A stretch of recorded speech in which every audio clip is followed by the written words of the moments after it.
Oui, mon nom est Serge Murphy. Je suis commissaire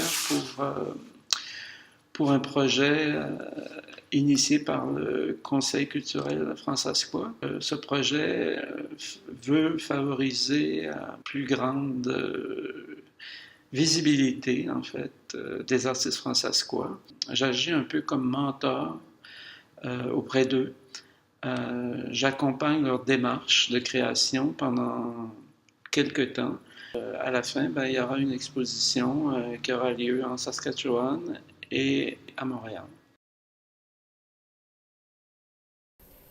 Alors, bonjour, je m'appelle Zoé Fortier et je suis artiste visuelle à Saskatoon, en Saskatchewan. Ma démarche artistique s'oriente beaucoup autour d'un intérêt prononcé pour l'anthropologie, la culture, les notions de valeur, de visibilité et de la femme.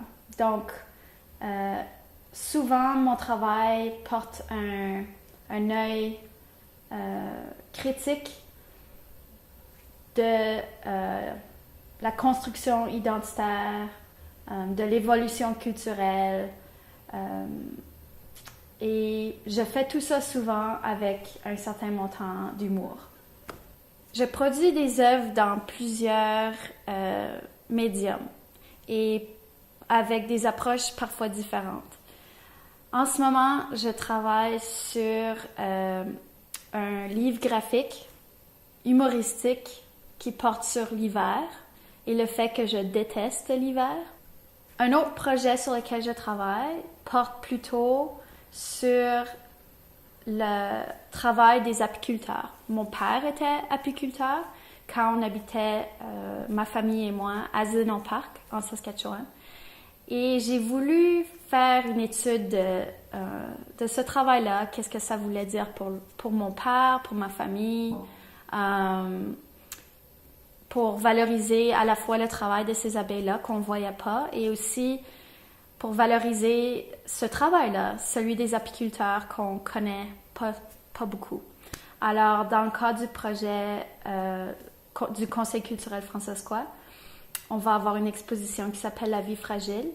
Et moi, je planifie exposer un travail qui va avoir des airs ethnographiques, c'est-à-dire que je vais vraiment faire une étude à caractère ethnographique de ce travail-là d'apiculteur. Alors, c'est pas tous les jours qu'un artiste a la chance de travailler pour une période quand même assez prolongée avec un commissaire ou une commissaire. Et cet appui-là, ces conseils-là qu'on reçoit d'un commissaire ou d'une commissaire, c'est vraiment pratique pour un artiste parce que ça lui permet de prendre du recul sur son travail, puis peut-être de trouver des façons qui sont plus efficaces de faire la vulgarisation de son message, de ses idées. Le fait d'avoir une ressource externe qui peut vraiment témoigner de notre travail avec des yeux plus objectifs, je dirais, c'est vraiment précieux.